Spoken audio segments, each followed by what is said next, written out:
Air planter's daughter speaks cruel words in the country chapel, while evening fog rolls through cypress trees. Then flames burst from the rafters, and smoke fills her lungs. In that moment, only the stable boy can save her, lifting her through heat and sparks, while the whole county watches. But when morning comes, the patrollers' chains rattle and accusations fly. They call rescue assault. They wave official papers with broken seals. Yet a small girl with sharp eyes notices something wrong. Black wax where red should be, letter slants that don't match. Hidden in the family Bible, a faded margin holds secrets that could change everything. Iron chains or freedom papers, a forged pass, or a father's promise. When the courthouse bell tolls and the judge demands truth, will a child's word stand against a white man's lies? Or will justice burn like the chapel that started it all? Daybreak crept through the kitchen window like a cautious cat. Steam rose from the kettle. Flour dust caught the light on the scarred pine table where Miss Lila Harrow bent over her ledger, quills scratching numbers that never seemed to add up right. Annis hummed low while she counted. 8 years old, ribbon tied at her wrist. She kept the hymn soft so only the numbers could hear. 1, 2, 3 debts.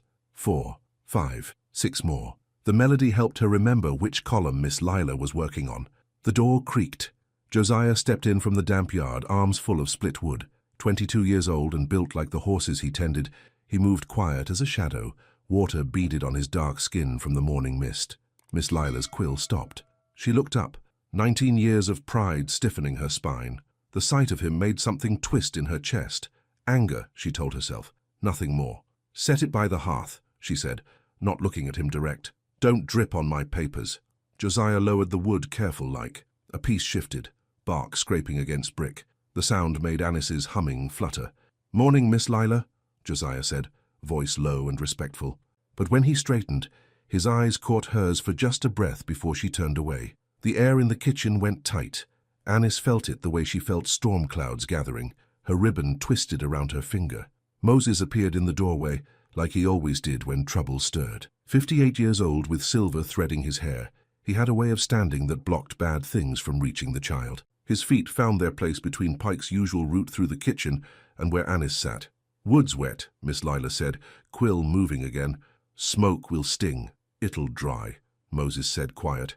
His sooty finger tapped the ledger's margin. The chapel bell will toll at dusk. Evening service at the country chapel brought the whole county out. River fog threaded through cypress knees, and lanterns winked along the aisle like fireflies caught in amber. The building sat near the water, old timbers groaning with each shift of the congregation. Preacher Eli Carter stood at the pulpit, 60 years old and thin as a fence post. His voice carried the weight of judgment and the promise of mercy in equal measure. The Lord sees all deeds, he said, eyes sweeping the pews, the proud heart and the servant's hand alike. Miss Lila shifted on the hard bench. County eyes watched her family's section, noting the empty spaces where her father and brothers once sat. Debt had teeth, and everyone could see the bite marks. Whispers followed her like smoke. Josiah stood at the back near the side door, hat in hand. The other enslaved folks had their own section, but he was on an errand, or so his past claimed. Annis sat with Moses in the middle, counting bell strikes by her breath. 1, 2, 3 tolls. 4, 5, 6. Pride goeth before destruction, Preacher Eli intoned, and a haughty spirit before a fall. The words settled on Miss Lila like ash. Behind her, Mrs. Bentley leaned toward her daughter. That coachman, she whispered, standing there bold as brass. Handsome enough, came the reply, if you don't mind the smell. Miss Lila's spine went rigid. Every eye seemed to turn her way.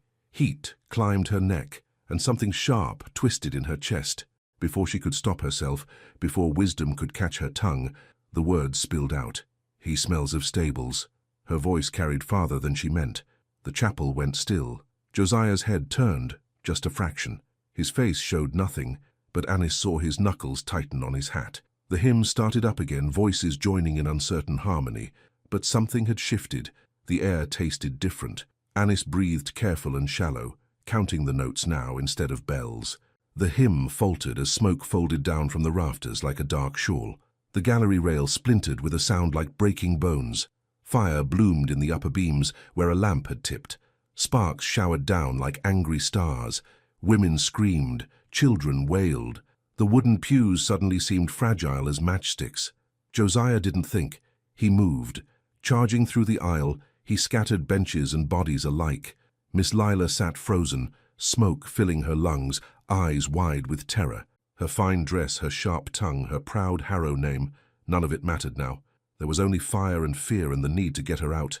He lifted her like she weighed nothing, like she was precious cargo.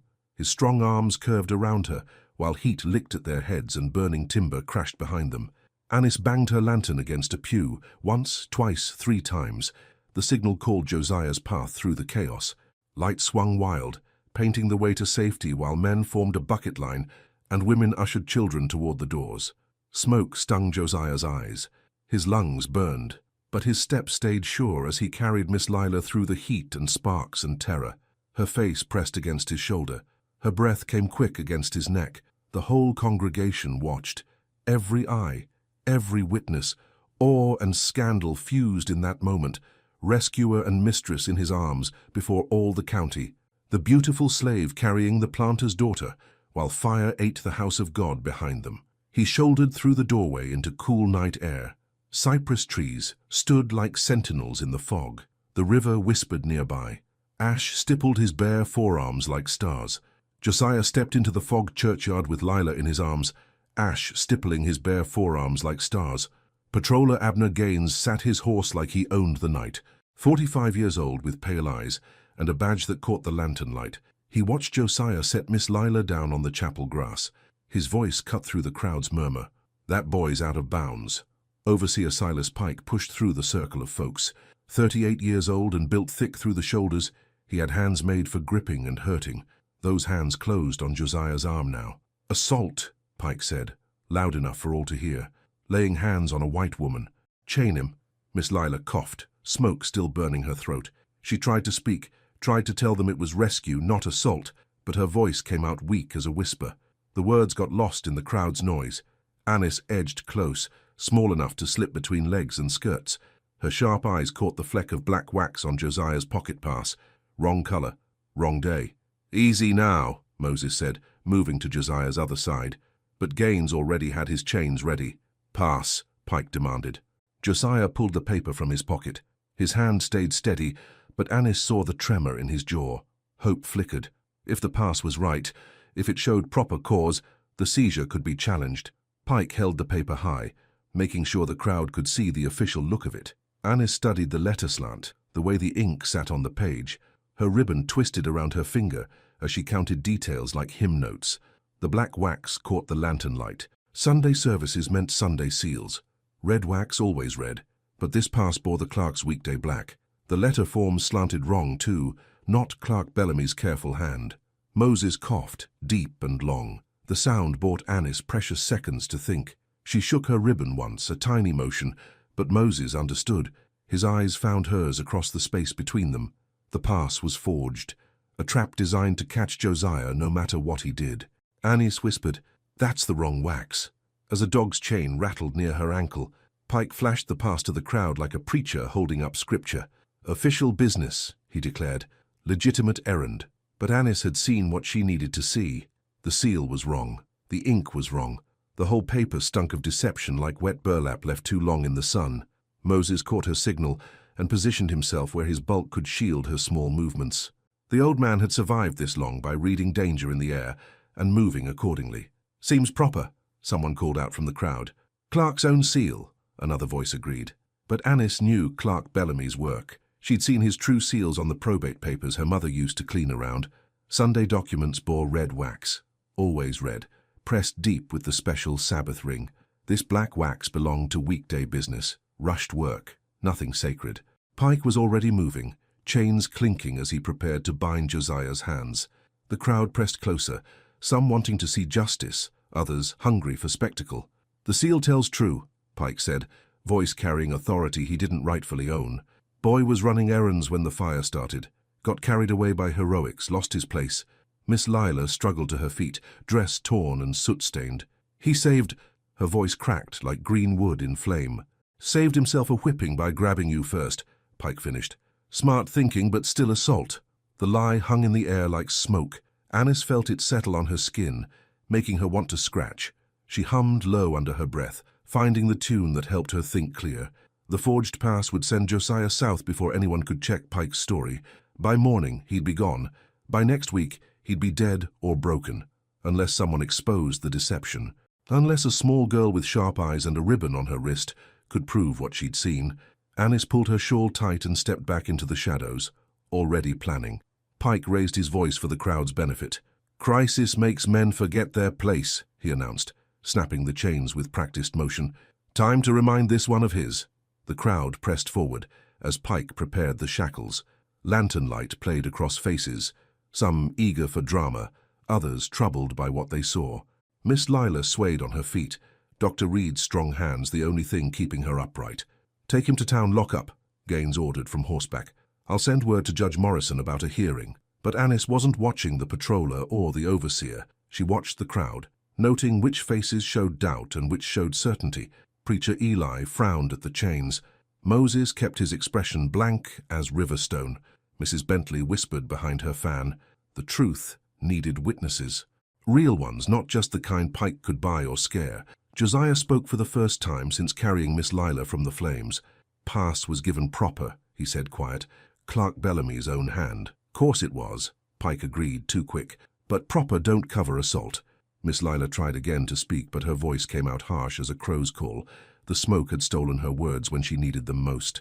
Annis hummed louder, finding the hymn that matched her heartbeat.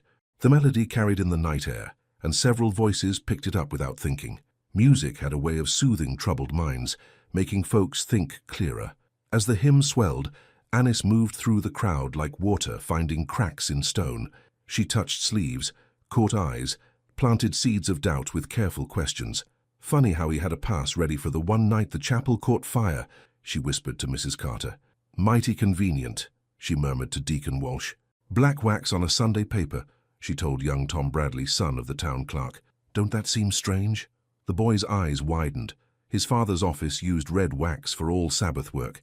Everyone knew that. The hymn played on while doubt spread through the gathering like ripples on still water. Pike secured the last chain and stood back, satisfied. "Load him in the wagon," he told his man. But the crowd's mood was shifting. Whispers spread faster than fire in dry grass. Annis smiled to herself and slipped back toward Moses. Her work was just beginning. The wagon wheels creaked as they rolled away into darkness, carrying Josiah toward an uncertain dawn. Dr. Reed's back room smelled of bitter tonics and camphor. Miss Lila lay on the examining table, breathing shallow while her lungs fought the smoke she'd swallowed. Annis brought cool cloths and kept her ears open. "Hold still," Dr. Reed murmured, pressing his stethoscope to Miss Lila's chest. "Lungs sound clearer now." Through the thin wall, Pike's voice carried from the front office. He was talking to someone, Gaines by the sound of it, making plans that chilled Annis's blood. "Sale papers by week's end," Pike said. "Get him south before anyone starts asking questions about that pass." "Judge Morrison might want to examine it close," Gaines replied. "Judge Morrison's half-blind and full of whiskey most days. Besides, Boy'll be long gone before any hearing gets scheduled proper." Annis wrung the cloth careful and quiet. Miss Lila's fever was climbing, making her restless. She mumbled words that might have been protests or might have been prayers. Dr. Reed noticed the child's stillness.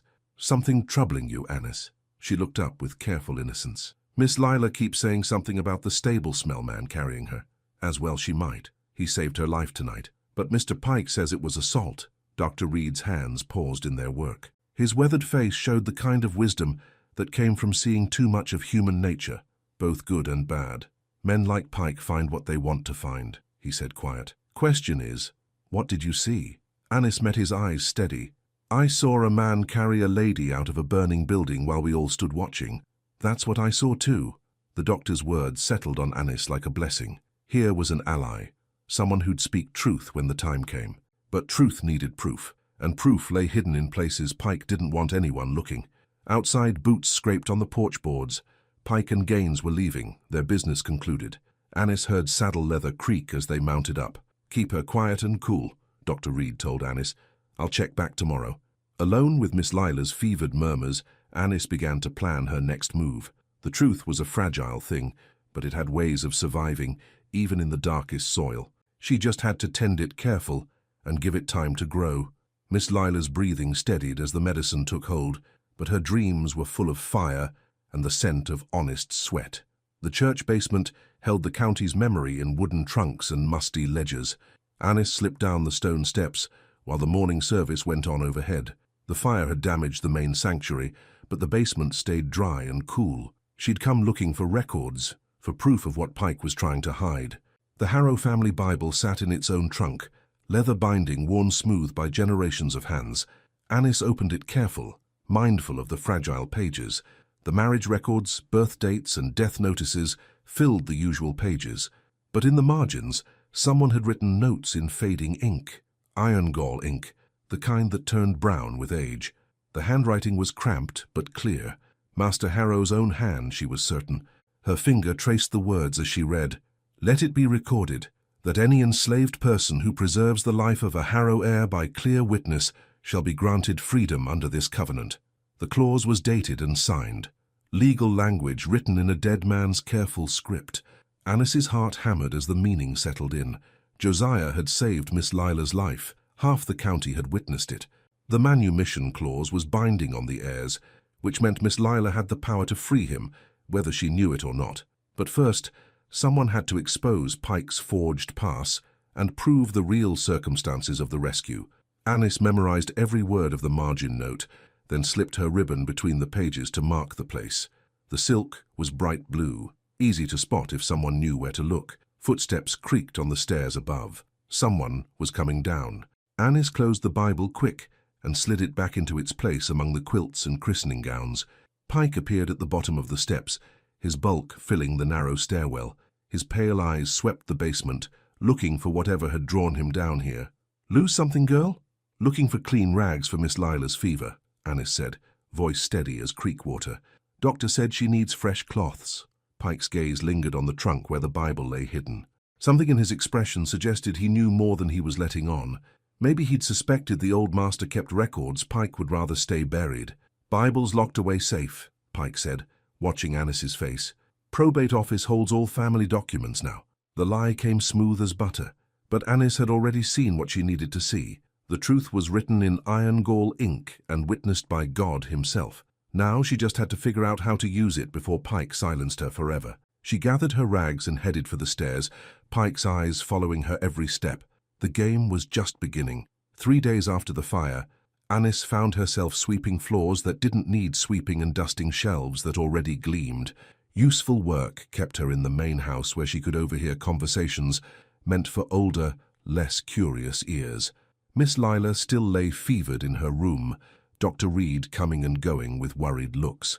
Pike had moved fast while she was weak, filing papers and making arrangements that would send Josiah south on the Wednesday coach. The hearing was set for Tuesday, just enough time to make it look legal. Moses worked the kitchen garden with careful efficiency, but Annis caught his glances toward the road. He was watching for riders, for news, for any sign of how the wind was blowing in town. "That pass Pike showed," Moses said, quiet, when they were alone. "Are you sure about the wax?" "Sure as Sunday morning," Annis replied. She'd seen Clark Bellamy's seals before. The man took pride in his work, pressing deep and clean every time. Sunday business gets red wax. Always. Proving it's another matter. Bible's got proof of its own, the manumission clause. Moses straightened slow, his back protesting the movement. "Child, you best be certain about that. Accusing Pike of forgery without ironclad proof will get you killed. Then we better make the proof ironclad." Annis kept her voice light, but inside her chest something hard and determined was growing. Josiah had risked his life to save Miss Lila. Now someone had to risk something to save him. The question was whether a small girl with sharp eyes could outmaneuver a man with Pike's power and connections. The odds weren't in her favor, but odds had never stopped her before. She hummed while she worked, finding the tune that helped her think clear. By the time the kitchen clock chimed noon, she had the beginnings of a plan. It would take courage, timing, and a little help from Providence, but then she'd never known Providence to be stingy when the cause was just. The afternoon light threw long shadows across the kitchen floor as Annis prepared for the most dangerous game of her young life. Night fell heavy and warm, full of cricket songs and the distant sound of dogs baying. Annis slipped from her pallet when Moses's breathing turned deep and steady. The floorboards knew her weight and stayed silent under her bare feet. She'd memorized the layout of every building on the property, every path through the woods, every hiding spot big enough for a child. Tonight she needed that knowledge more than ever. The probate office sat 3 miles down the river road, close enough to reach on foot if she stayed careful. Pike would have taken the Bible there by now, along with any other documents that might cause him trouble. Annis wrapped her bare feet in strips of burlap to muffle her steps. The river mist would help hide her movement, but it would also hide anyone else moving in the dark. She breathed a quick prayer and stepped into the night. The road wound through stands of pine and cypress, familiar territory made strange by darkness. Twice she heard hoofbeats and melted into the brush, waiting for riders to pass. Patrollers made their rounds at all hours, and a small girl alone on the road would bring questions she couldn't answer. By the time she reached the edge of town, her heart was hammering and her hands were slick with sweat. The probate office sat on a side street, dark windows reflecting the moon. No light burned inside, no guard walked the perimeter. Pike's confidence was his weakness. He thought a locked door and his own authority were protection enough. He was about to learn different. Annis circled the building once, checking every shadow, every angle of approach. The back window sat 8 feet off the ground, too high for most folks, but she'd been climbing trees since she could walk. The oak beside the building had branches that reached toward the office like gnarled fingers. Annis shinned up the trunk silent as smoke, then worked her way along a limb until she could reach the window frame. The latch was old and loose, a thin blade. She'd brought her mother's old sewing needle, slipped between the frame and sash, easy as breathing. The window swung open on hinges that whispered but didn't scream. Annis dropped into the office like a cat landing in cream. The room smelled of ink, wax, and old paper. Official documents lay sorted on shelves and desks, waiting for morning business. She had maybe an hour before anyone might notice she was gone from home. Time to find what Pike was hiding and figure out how to use it. Her fingers moved light as feathers through the stacks of papers, searching for familiar handwriting or the wrong color of sealing wax. The Bible sat on Clark Bellamy's own desk, open to the page with the birth and death records. Pike had been studying it, that much was clear. Ink stains marked the margin where he'd tried to read the old master's faint writing, but he'd missed the real treasure. Annis turned pages, careful and quiet, until she found the place where her ribbon should have been. The silk was gone. Pike had removed it, but the crease in the page showed where it had rested. More important, someone had tried to scrape away part of the margin note with a knife blade. The attempt at erasure had only made the writing darker. Iron gall ink had a way of setting permanent when disturbed. Now the manumission clause stood out clear as a brand, impossible to miss or deny. Any enslaved person who preserves the life of a Harrow heir by clear witness shall be granted freedom under this covenant. Annis traced the words with her fingertip, feeling the slight depression where the old master's quill had pressed into the page. This was proof, legal, binding, witnessed by God, and signed in a dead man's hand. But proof by itself wouldn't free Josiah. She needed to expose Pike's forged pass and get the Bible before a judge who'd read the clause aloud for all to hear. A sound from the front of the building made her freeze.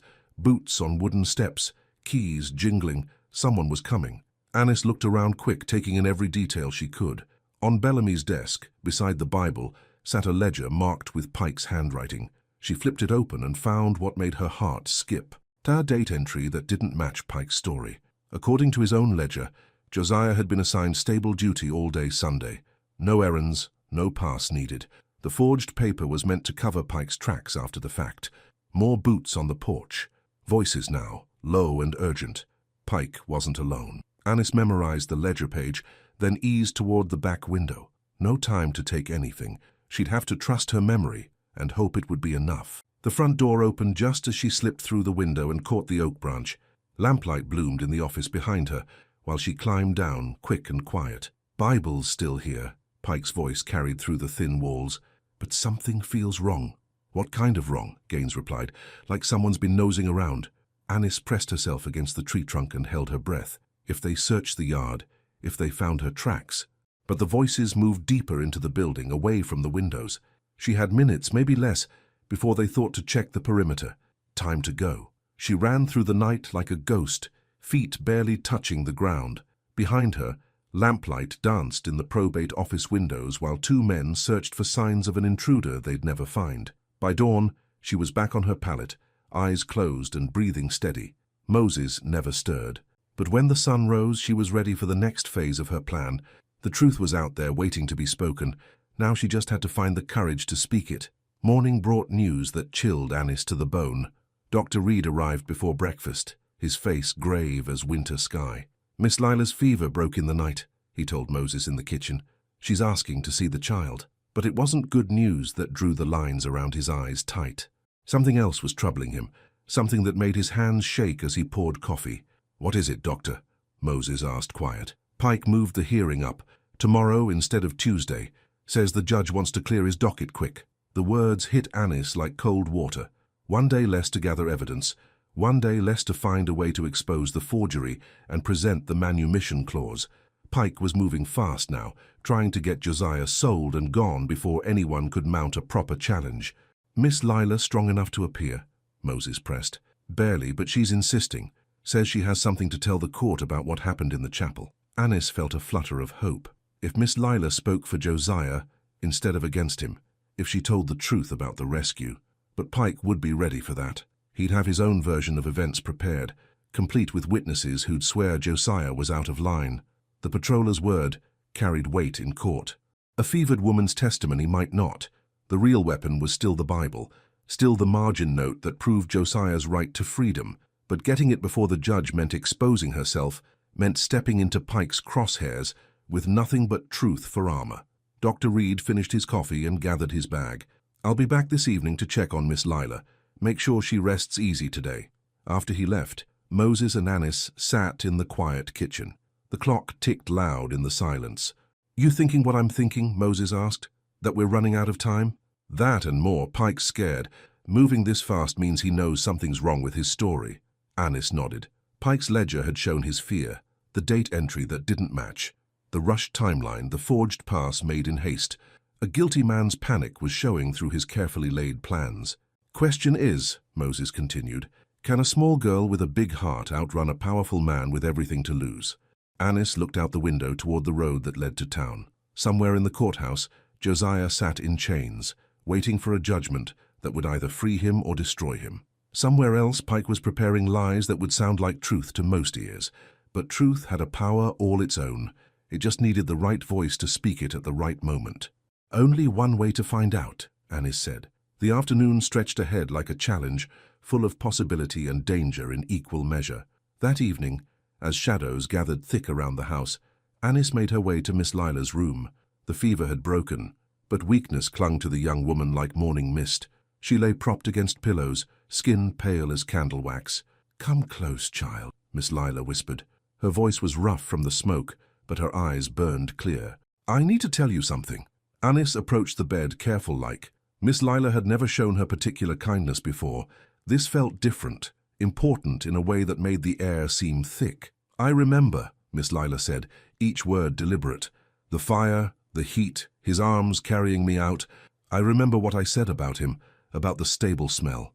Shame colored her pale cheeks pink. "I was cruel, proud and cruel. And when it mattered, when death came for me in that chapel, pride couldn't save me. Only he could." Anis stayed quiet, sensing more words coming. "Pike says it was assault. Says Josiah was out of line, taking liberties." Miss Lila's hands clenched the bedsheets. "That's a lie. A black lie told by a man who'd sell his own mother for profit. You'll tell the judge that." "I'll tell him and anyone else who'll listen. But Pike has ways of making the truth sound like lies. He'll twist everything, make it seem like I'm addled by fever and smoke." The young woman's eyes found Anis's and held them steady. "That's why I need your help. You see things other folks miss. You notice details that matter. What did you see that night?" Anis took a breath and made her choice. "I saw a forged pass with the wrong wax. I saw a man save a life while half the county watched. And I saw something else." She told Miss Lila about the Bible, about the margin note in the old master's hand, about the manumission clause that made Josiah's freedom a matter of law, not mercy. Miss Lila's eyes widened as the words sank in. "Father never told me about that clause. Maybe he meant it as a surprise. Maybe he trusted his heirs to do right without being forced. And maybe he knew his daughter might need reminding about what justice looks like." The room fell quiet, except for the tick of the mantel clock. Outside, night sounds filtered through the windows. Crickets, tree frogs, the distant hoot of an owl. "The hearing's tomorrow," Miss Lila said finally. "Pike's rushing it through before anyone can dig too deep. We need that Bible in court." "It's locked in the probate office. Pike's got the only key." Then we'll have to find another way in. Anis studied Miss Lila's face, seeing something new there. The pride was still present, but it had changed shape. Instead of keeping others down, it was lifting them up. You sure about this, Miss Lila? Going against Pike means going against the whole system he represents.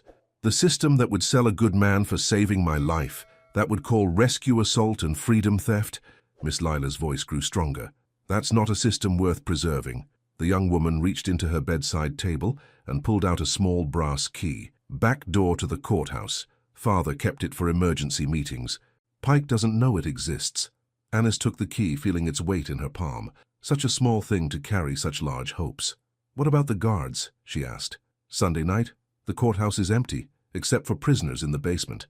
The guard sleeps off his drunk until Monday morning. A plan was forming, dangerous and desperate but possible. If they could get the Bible before the judge, if they could expose Pike's forgery and present the manumission clause. We do this together, Miss Lila said. You and me, no more hiding behind others. Anis nodded, understanding that something fundamental had shifted between them. The fire had burned away more than just chapel walls. It had stripped away pretense and revealed what lay underneath.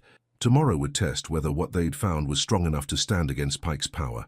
The night deepened around them while they planned their gamble with fate. Dawn brought unwelcome visitors. Anis woke to the sound of horses in the yard and boots on the porch steps. Through the kitchen window she saw Patroller Gaines dismounting, but the man beside him wasn't Pike. This one was younger, hungrier, with the look of someone eager to please his superiors. Patrol swap, Moses murmured, recognizing the signs. Happens when they want to move fast, without questions. The new patroller, Jenkins by the sound of his name, had brought orders that made Anis's blood run cold. Clark Bellamy was missing till Monday, taking his family to visit relatives upriver. The Sunday seal tin had gone with him, making it impossible to verify which wax belonged to which day. Hearings moved to Saturday noon, Jenkins announced through the kitchen door. Before the clerk gets back, Pike's timing was perfect. With Bellamy gone and his seals unavailable, there'd be no way to prove the pass was forged. The hearing would proceed based on Pike's word against a fevered woman's testimony, with Josiah shipped south before the ink dried on the sale papers. After the patrollers left, Miss Lila appeared in the kitchen doorway, dressed but pale. Her fever had broken, but her strength was still fragile as morning frost. They're rushing it through, she said, voice tight with anger, trying to get him sold before anyone can check their story proper. We still got tonight, Moses pointed out. Still got that key. But Anis was thinking about the missing seal tin, about Bellamy's convenient absence, about all the ways Pike had closed off their options. The man was thorough, she'd give him that. What if we can't get the Bible? She asked. What if Pike's thought of everything? Miss Lila sank into a chair, exhaustion weighing on her like a heavy coat. For a moment, despair flickered across her face. Then something hardened in her expression, something that reminded Anis of old Master Harrow's portrait above the mantel. Then we make our stand with what we have. Truth has a way of shining through lies, given enough light to see by. But truth needed witnesses, and witnesses could be bought or scared. In a courthouse where Pike held sway, light might be hard to come by. The morning stretched ahead like a challenge, full of obstacles and closing doors. By evening, they'd either have found a way through Pike's defenses, or Josiah would be lost forever. Outside, clouds gathered thick and dark, promising rain before nightfall. The weather, at least, might work in their favor. Storm winds would cover the sound of footsteps, and lightning would mask the glow of a lantern in a window, where no light should shine. Time to see if Providence had one more miracle left in reserve. The storm hit at dusk, like the wrath of heaven unleashed. Rain drummed against the windows, and wind howled through the cypress trees. Lightning split the sky in jagged white lines, followed by thunder that shook the house to its bones. Perfect weather for midnight work. Anis and Miss Lila waited until the house settled into sleep, then slipped out into the tempest. The young woman moved slower than Anis would have liked, still weak from her ordeal, but her determination burned steady as a candle flame. They'd planned to take the river road, but the storm had other ideas. The bridge was impassable, swollen water eating at its foundations. They'd have to use the old ferry crossing, assuming it was still operating in weather like this. This way, Miss Lila whispered, leading them down a path Anis had never seen. It wound through stands of oak and pine, following the river's curve toward the shallow crossing Moses had mentioned in his stories. The hymn's map verse guided them. Where the pole stands guard by the water's bend, the faithful find their true way's end. Old spiritual songs often held practical information hidden in their poetry, coded messages passed down through generations who couldn't read or write. They reached the crossing just as another lightning flash illuminated the scene. The ferry pole stood exactly where the verse had predicted, angled to mark the shallow water. A mule waited nearby, balking at the storm but willing to follow when Anis offered her palm for sniffing. The ferry itself was more hope than substance. 2 logs lashed together with rope, guided by a line stretched across the narrow channel. But it would hold their weight if they balanced careful. "You sure about this?" Miss Lila asked, eyeing the dark water. "More sure than I am about Pike's version of justice," Anis replied. They poled across while rain lashed their faces and lightning turned the world white. The mule swam alongside, following Anis's voice through the chaos. By the time they reached the far bank, they were soaked through, but victorious. The courthouse sat another mile through the storm, its windows dark against the wild night. They'd made good time despite the weather. Now came the dangerous part, getting inside without waking the guard or triggering whatever traps Pike might have set. The brass key felt warm in Anis's palm as they approached the back door. Miss Lila's breathing was labored but steady. They'd come too far to turn back now. Lightning flashed again, painting the building in stark relief. For a moment, Anis thought she saw a figure watching from an upstairs window, but the next flash showed only empty glass, dark as a dead man's eyes. Time to find out what Providence had planned for them inside those walls. The lantern flame steadied in the lee of the pole, painting the probate eaves in trembling gold. Before dawn touched the courthouse steps, they were inside. The brass key turned smooth as silk in the back door lock. Anis and Miss Lila slipped into the building like ghosts, their wet clothes dripping puddles on the polished floor. The place smelled of ink, wax, and the lingering aroma of tobacco from the judge's pipe. They made their way to the probate office by feel, not daring to light their lantern until they were safely behind closed doors. When the flame finally bloomed, it revealed exactly what Anis had feared. The Bible was gone. Pike's desk stood empty except for a few scattered papers. The ledger that had shown the date discrepancy was missing too. Even the clerk's seal tins had been cleared away, leaving no evidence of which wax belonged to which day. "He's covered his tracks," Miss Lila whispered, despair creeping into her voice. But Anis was studying the scene with sharper eyes. Pike had been thorough, but haste made men careless. On the floor beside the desk, she spotted what he'd missed. A few flakes of red sealing wax scattered when he'd hurriedly packed the Sunday tin. "Look," she said, pointing. "Red wax on the floor, but none on his forged pass. That's proof the Sunday seal was here when he made his fake papers." Miss Lila's eyes brightened. "It's something, but without the Bible we need another witness to the manumission clause." Anis was thinking fast, following threads of possibility. Someone who might have seen the old master write it. Someone who knew about his intentions. A sound from outside made them freeze. Boots on wet pavement, coming closer. Pike's voice carried through the storm, talking to someone about securing the evidence before morning. They had seconds before discovery. Anis grabbed Miss Lila's hand and pulled her toward the window they'd entered through, but as they reached it, she spotted something that made her heart leap. On the clerk's shelf, partly hidden behind a stack of ledgers, sat a second tin of red wax. The Sunday seal wasn't missing. It was just stored separately from the weekday supplies. Pike had taken the Bible and the obvious evidence, but he'd missed this crucial detail. "The Sunday wax," she breathed, pointing. "It's still here." Miss Lila understood immediately. If they could prove that red wax was used for Sunday documents, and if they could show that Pike's pass bore black wax instead, but Pike's boots were on the office steps now. No time to take the tin. No time to do anything but escape and hope their discovery would matter when the hearing began. They slipped through the window, just as the office door opened. Pike's lantern blazed to life, casting shadows that danced like demons on the walls. His voice carried clearly through the rain. "Something's been moved. Search the building." Anis and Miss Lila ran through the storm-lashed streets, their secret burning bright as a coal in the darkness. They had part of what they needed, proof that Pike had lied about the wax. Now they had to figure out how to use it before he silenced them forever. Behind them, the courthouse blazed with sudden light as Pike and his men searched for intruders they'd never find. The game was entering its final phase, with truth and lies balanced on a knife's edge. The first courthouse bell tolled as Pike's shadow crossed the frosted glass. Saturday morning dawned clear and cold, the storm having washed the air clean. By 10 o'clock, half the county had gathered on the courthouse steps, drawn by gossip and the promise of drama.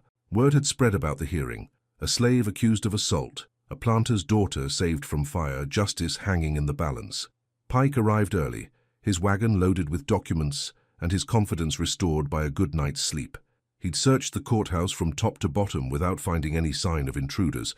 Whatever doubts had troubled him in the storm were gone now, burned away by morning light and the knowledge that he held all the cards. Anis and Miss Lila took their place among the crowd, trying to look like casual observers. The young woman still moved careful, her strength not fully returned, but determination burned steady in her eyes. She carried herself like a harrow again, proud, purposeful, ready to face whatever came. Dr. Reed arrived with his medical bag, prepared to testify about Miss Lila's condition after the fire.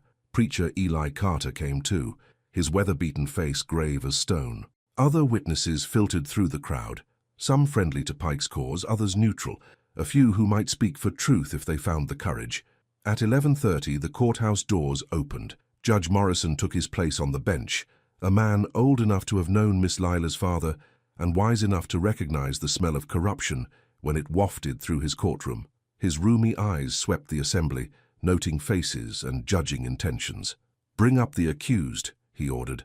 Josiah entered in chains, flanked by guards but walking straight. 3 days in the courthouse basement had left him thinner, but his spirit seemed unbroken. His eyes found Miss Lila in the crowd and held them for a moment before looking away. Pike stood to present his case, spreading papers across the prosecutor's table with theatrical precision. "Your Honor, this is a simple matter of law and order. The accused exceeded his authority and committed assault upon Miss Harrow during the chapel fire. I have witnesses, documentation, and clear proof of his guilt." "What witnesses?" Judge Morrison asked. Patroller Gaines observed the assault firsthand. "I myself saw the accused handling Miss Harrow inappropriately. The circumstances speak for themselves." Anis watched the proceedings with growing alarm. Pike's version sounded reasonable, official, backed by proper authority. Without the Bible, without Clark Bellamy's seals to prove forgery, how could they challenge such confident lies? Miss Lila stirred beside her, preparing to stand. They'd agreed she would testify first, establishing the truth before Pike could twist it beyond recognition. But as she started to rise, a commotion erupted near the courthouse door. A messenger had arrived, muddy and breathless from hard riding. He pushed through the crowd toward the judge's bench, urgent news burning on his lips. "Begging your pardon, Your Honor, but there's been developments. Clark Bellamy's returning early. His boat was spotted at Miller's Landing not an hour ago." Pike's confident expression flickered. This wasn't part of his careful planning. With Bellamy present, the seal verification that Pike had tried to avoid would become inevitable. "How long until he arrives?" Judge Morrison asked. 20 minutes, maybe less." The judge considered this, then made his decision. "We'll proceed with opening statements while we wait for the clerk. Mr. Pike, present your case." But Pike's certainty was cracking. He fumbled with his papers, suddenly aware that his forged pass would face expert scrutiny within the hour. The game he'd thought won was shifting beneath his feet. Anis felt a flutter of hope. Providence, it seemed, wasn't finished with them yet. The crowd settled in to watch as Pike began his presentation, unaware that the trap he'd set for Josiah was about to spring closed on himself instead. Pike's opening statement rang with false authority. He painted Josiah as an opportunist who'd used the fire as cover for an assault, a dangerous slave who'd overstepped his bounds and needed to be made an example of. "The evidence is clear," Pike declared, holding up the forged pass. "Official documentation shows the accused was authorized for stable duty only. Yet witnesses saw him inside the chapel, handling a white woman without permission. This is assault, pure and simple." A murmur ran through the crowd. Pike's version sounded convincing to folks who hadn't seen what really happened, who trusted authority over their own eyes. Judge Morrison leaned forward. "What do you say to these charges, Miss Harrow?" Miss Lila stood slowly, her pale dress making her look fragile as a china doll, but her voice carried clearly through the courthouse when she spoke. "Your Honor, Mr. Pike's account is false from beginning to end. Josiah saved my life. He carried me from a burning building while I was overcome by smoke. If that's assault, then every fireman in the county is a criminal." Pike's face darkened. Miss Harrow suffered severe smoke inhalation. Her memory of events is understandably confused. "My memory is perfectly clear. I remember everything. The fire, the heat, the gallery rail breaking above our heads. I remember Josiah lifting me when I couldn't move, carrying me through flames that would have killed us both if he'd hesitated. The young woman's testimony carried the ring of truth. Several people in the crowd nodded, remembering their own observations from that night. But Pike wasn't finished. Even assuming the accused's motives were pure, he said smoothly, the fact remains that he exceeded his authority. A slave cannot touch a white woman under any circumstances, emergency or not. The law is clear on this point. Judge Morrison's weathered face showed no emotion. What documentation supports your version of his authority that night? This pass, Your Honor, signed by Clark Bellamy himself, clearly limiting the accused to stable duties. Pike held up the forged document with renewed confidence. Without Bellamy present to verify its authenticity, it would have to be accepted at face value. But footsteps on the courthouse steps announced an unwelcome arrival. A small crowd had gathered outside, and through their midst walked a familiar figure. Clark Bellamy himself, travel-stained and curious about why his building was full of people on a Saturday morning. The messenger had been wrong about the timing. Bellamy was here now, ready to examine any document bearing his supposed signature. Pike's face went white as fresh snow. The trap he'd built was about to slam shut, and he was standing in the middle of it. "Well," Judge Morrison said dryly, "it seems we can verify that pass immediately. Clark Bellamy, if you would examine this document and tell us whether it bears your authentic seal." The crowd held its breath as Bellamy approached the prosecutor's table. Annis felt her heart hammering as the moment of truth arrived. Everything depended on what the clerk would find when he examined Pike's handiwork. A rider had gone for Bellamy. While they waited, the tide of testimony was about to turn. Clark Horace Bellamy was 41 years old and took pride in his work. His seals were his signature, each one pressed with the care of a craftsman. He examined Pike's pass with the thoroughness of a man who knew forgery when he saw it. "This is not my seal," he announced, his voice carrying clearly through the silent courthouse. "The wax is wrong, weekday black instead of Sunday red. The impression is wrong too, shallow and off-center, not my usual depth. Most importantly, this isn't my handwriting." Pike's confident facade crumbled like a sandcastle hit by tide. "There must be some mistake." "No mistake," Bellamy interrupted. He reached into his traveling pouch and withdrew his official sealing kit. "Let me demonstrate the proper Sunday protocol for your education." The clerk warmed a cake of red wax over a small flame, then pressed his signet ring deep into the soft material. The result was crisp, clean, unmistakably official, nothing like the smudged black seal on Pike's forged document. "Sunday documents require red wax always," Bellamy explained to the rapt courtroom. "It's been the rule since my father held this position. Any document bearing weekday black wax on a Sunday is automatically suspect." Judge Morrison examined both seals carefully. The difference was obvious, even to untrained eyes. Pike's forgery looked crude and hasty beside Bellamy's precise craftsmanship. "Mr. Pike," the judge said quietly, "perhaps you'd like to explain how you came to possess a forged pass bearing a false seal." Pike's mouth opened and closed without sound. The confident overseer who dominated the morning proceedings was gone, replaced by a trapped animal looking for escape routes that didn't exist. The pass was given to me by, that is, I found it in the accused's possession." "Found it? Or created it yourself to justify seizing a free man?" The accusation hung in the air like smoke. Pike's face went from white to red as he realized how completely his scheme had unraveled. Annis felt Miss Lila's hand squeeze hers. They'd done it, exposed the forgery that was meant to trap Josiah. But their work wasn't finished. The manumission clause still needed to be revealed, and Pike was desperate enough now to try anything. "Even if the pass is questionable," Pike said, grasping for his last argument, "the fundamental charge remains. A slave assaulted a white woman. That's a capital offense regardless of documentation." "No," Miss Lila said, rising to her feet again. "A man saved a life. And according to my family's traditions, that act earns more than prosecution. It earns freedom." The courtroom buzzed with surprise. Freedom for saving a life. Most folks had never heard of such a thing, but Annis had, and she was ready to prove it. Time for the final revelation.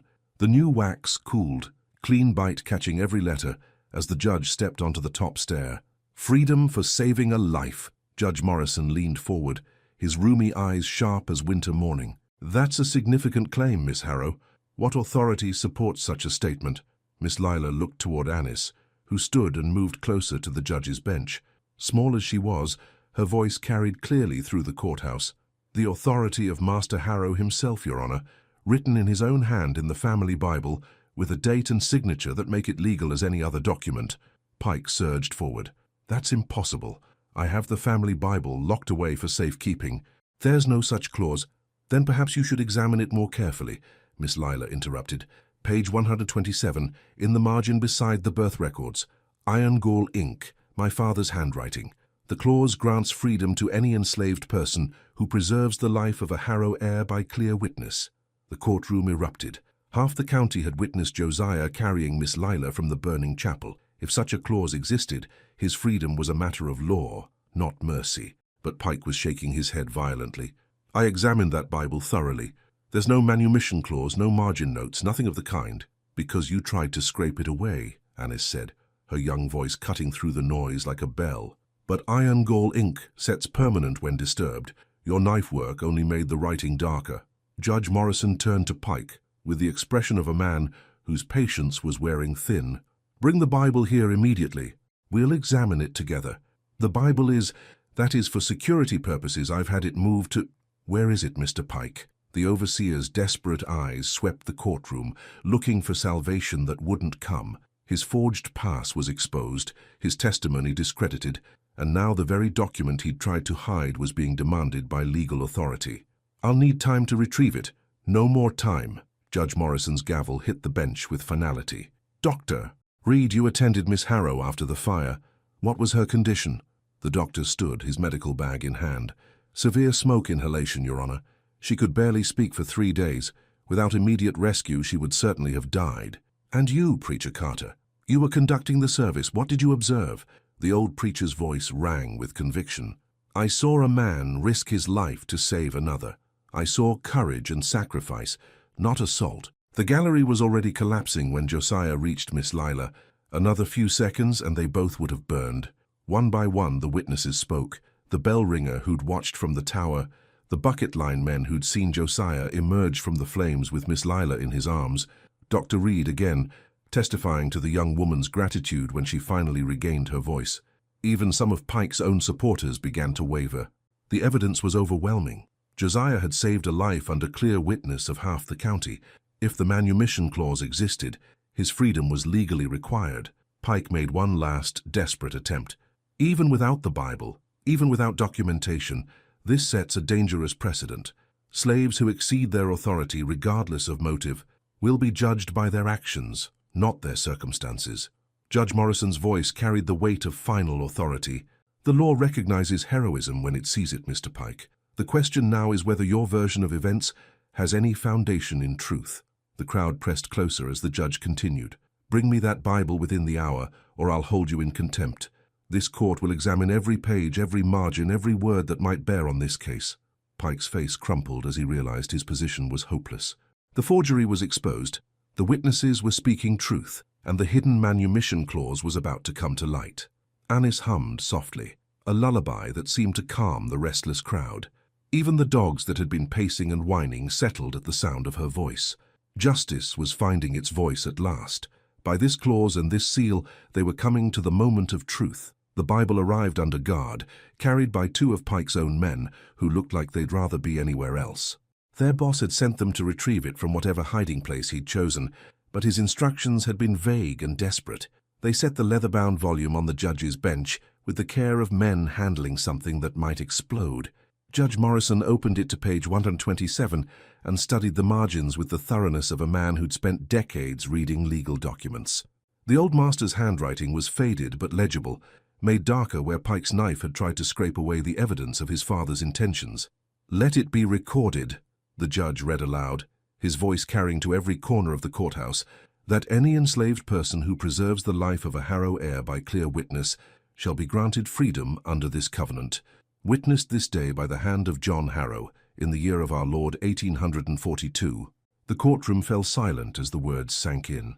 A manumission clause, legal and binding, signed by Miss Lila's own father 13 years ago. The provision was clear, the circumstances were met, and half the county had witnessed Josiah's heroic rescue. Pike made one final desperate objection. That margin note could be a forgery itself. Anyone could have written it after the fact. Clerk Bellamy approached the bench and examined the handwriting with his expert eye. This is Master Harrow's hand, he announced. I processed many documents for him over the years. The ink is iron gall, period appropriate for the date shown. This is authentic. Judge Morrison looked down at Josiah, who stood in chains but held himself straight as a soldier. Young man, do you understand what's happening here? Yes, sir, I believe I do. The charges against you are dismissed. The pass that was used to detain you was forged by Mr. Pike for purposes of entrapment. More importantly, your actions 3 nights ago fulfilled the conditions of Master Harrow's manumission clause. By law and by right, you are a free man. The judge's gavel fell with the sound of chains breaking. The guards moved forward to remove Josiah's shackles, metal hitting the floor like a dropped stirrup. Freedom rang in that simple sound, clear, final, legally unassailable. Josiah stood still for a moment, as if afraid to believe it was real. Then his shoulders straightened, and he lifted his head to meet the judge's eyes. Thank you, Your Honor. Don't thank me. Thank the young lady whose life you saved and the child whose sharp eyes exposed the truth. The crowd erupted in cheers, but they died away as Judge Morrison raised his hand for quiet. His business wasn't finished. Mr. Pike, you are hereby charged with forgery, perjury, and conspiracy to enslave a free man. You will surrender your badge and await trial in the same cell where you intended to hold an innocent man. Pike's face went through a range of emotions, rage, disbelief, then finally resignation. His scheme had failed completely, and he faced the same fate he'd planned for Josiah. The gavel fell again and justice was officially served. But the real victory wasn't in the legal proceedings. It was in the moment when chains fell away, and a man stood free under the eyes of heaven and the witness of his community. The seal thuds onto parchment as the sun slipped from behind a cloud. What happened next surprised everyone, especially Anis. Miss Lila stood and asked permission to address the court. When the judge nodded, she turned to face the crowd rather than the bench. Her voice, still rough from smoke, carried clearly through the courthouse. This proceeding has exposed more than Mr. Pike's crimes, she began. It's shown me truths about myself that I'd rather not acknowledge. 3 nights ago, I spoke cruel words about a good man. I judged him by the honest sweat of his labor, rather than the nobility of his character. The young woman's confession settled on the courthouse like morning dew, unexpected, cleansing, impossible to ignore. My father wrote that manumission clause because he believed in justice. He trusted his heirs to recognize heroism when they saw it. I failed that trust through pride and prejudice. I won't fail it again. She reached into her bag and withdrew a rolled paper tied with ribbon. I've prepared a new household charter for the Harrow place. No forged passes, no night whippings, wages for skilled work, protection for those who cannot protect themselves. The charter was more than symbolic.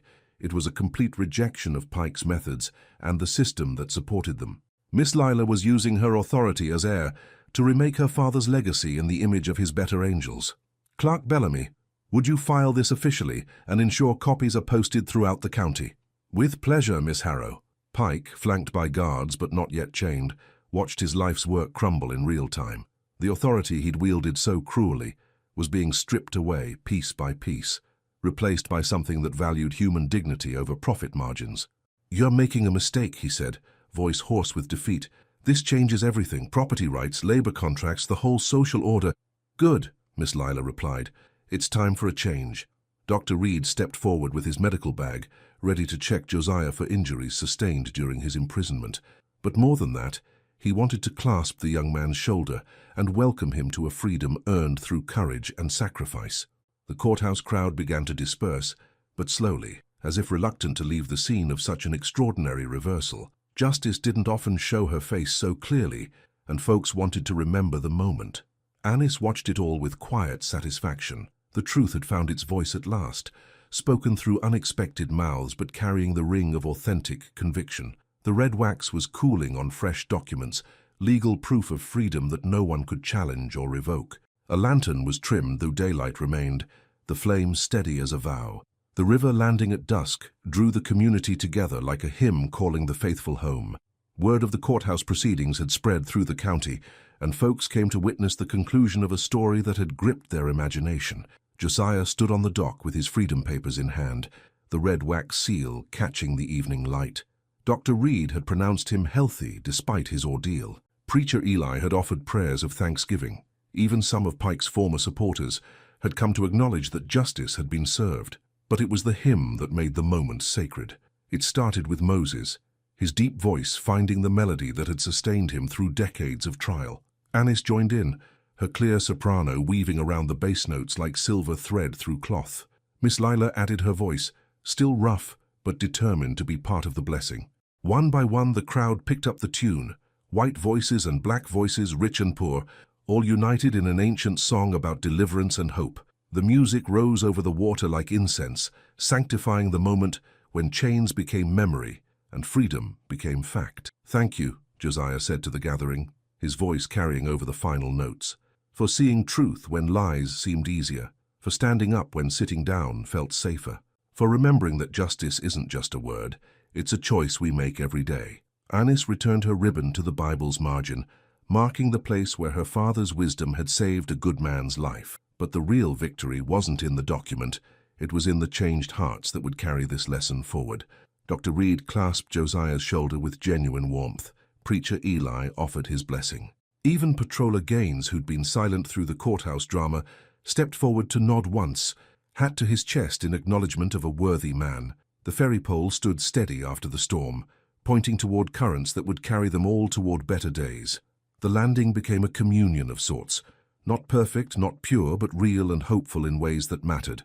As the sun touched the horizon, Miss Lila made one final announcement. The Harrow place will need a new overseer. Someone who understands that authority serves justice, not the other way around. Someone who's proven his character under fire. She looked directly at Josiah. "The position pays fair wages and comes with a house of your own, if you're interested." The offer hung in the evening air like a bridge between past and future. Josiah considered it with the gravity it deserved, understanding that his answer would shape not just his own destiny, but the destiny of everyone who lived and worked under the Harrow name. "I'm honored by your trust," he said finally, "and I accept." The hymn started again, softer this time, a lullaby to carry them into whatever tomorrow might bring. The ferry rope hummed as the current eased, and the clerk's satchel clicked shut. 2 weeks later, the formalities were complete.